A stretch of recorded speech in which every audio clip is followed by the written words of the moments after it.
opedho ng'ur mar kwedo paro mar chik mageto tayo chirni ma kaunti ma Kisumu mano Market Bill 2025 ka giwacho ni oting'o chike moko manyalo biro hinyogi e yoregi mag ohala. Mana ka ripota marwa Millicent Adhiambo leronwa, johala kwedo kit juok magikoni ni malo ma pend chikno biro ketonegi thuolo mar deso stalls kata kuonde uso ka bende go gi fwai mar Sh50,000 ka ng'ato okoso to kod dwaro mar siko daro gi kinde ka kinde apoya e yo ma ok owinjore. Gino mamiyo gidwaro mondo okaw pach jopiny mokwongo kapok pend chikno okadhi. Paro mar chikni mageto tayo chirni mag kaunti ma Kisumu biro chiwo lai e yore mag gedo telo kod chike magayo chirni e kaunti no moting'o kaka ibiro chiw kuonde uso ne johala, choko osuru, timo ler, chiwo arita kod yore tieko ywaruok e kind johala.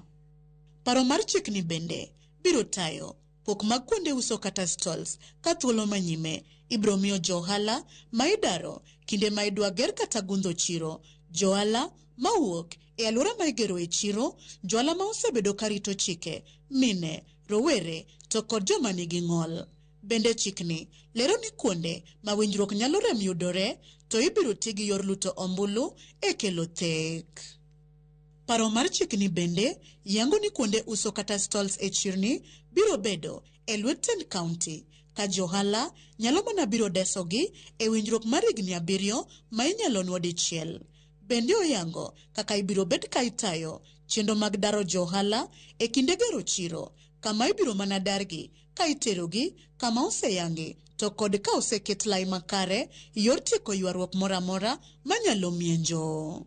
Ewi mano paro mar chikni bende tielo ni dhi ataro gi chike mantie biro ywayo fwai mar Sh50,000 kata dweche 6 e od twech kata kumgo duto kanyakla e ketho moting'o uso maonge lesen, uso e genga peini kendo geng'o kuonde wuoth, wito yugi aoyaye kod ketho mwandu mag chiro, wach ma johala otamore moumo igi piny. Chik manyocha okelni kaka johala nyocha wadhi through it ma wang'iye wayudo ka chikni ok favor wa.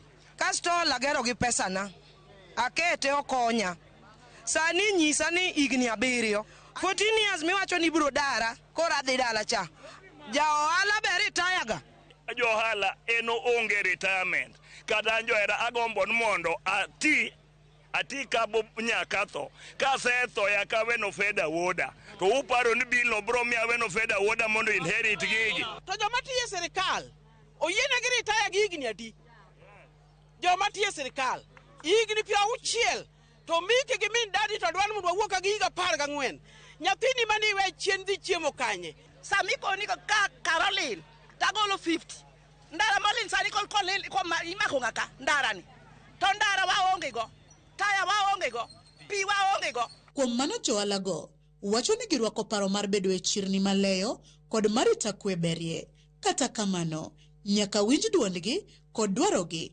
maket lokruoge motelo ne keto paro mar chikno e tim. Anyway, in the whole bill, it is not totally wrong. Some are good, but they should bring the bill, we participate, and we give the good and the bad. We want law that protects traders rather than law that threatens their livelihood. Organized market without arbitrary eviction. We therefore respectfully request the County Assembly to return the County Assembly Market Bill 2025-2026 for substantial amendment and further public participation before enactment. Millicent Adhiambo, Ramogi TV, County Kisumu.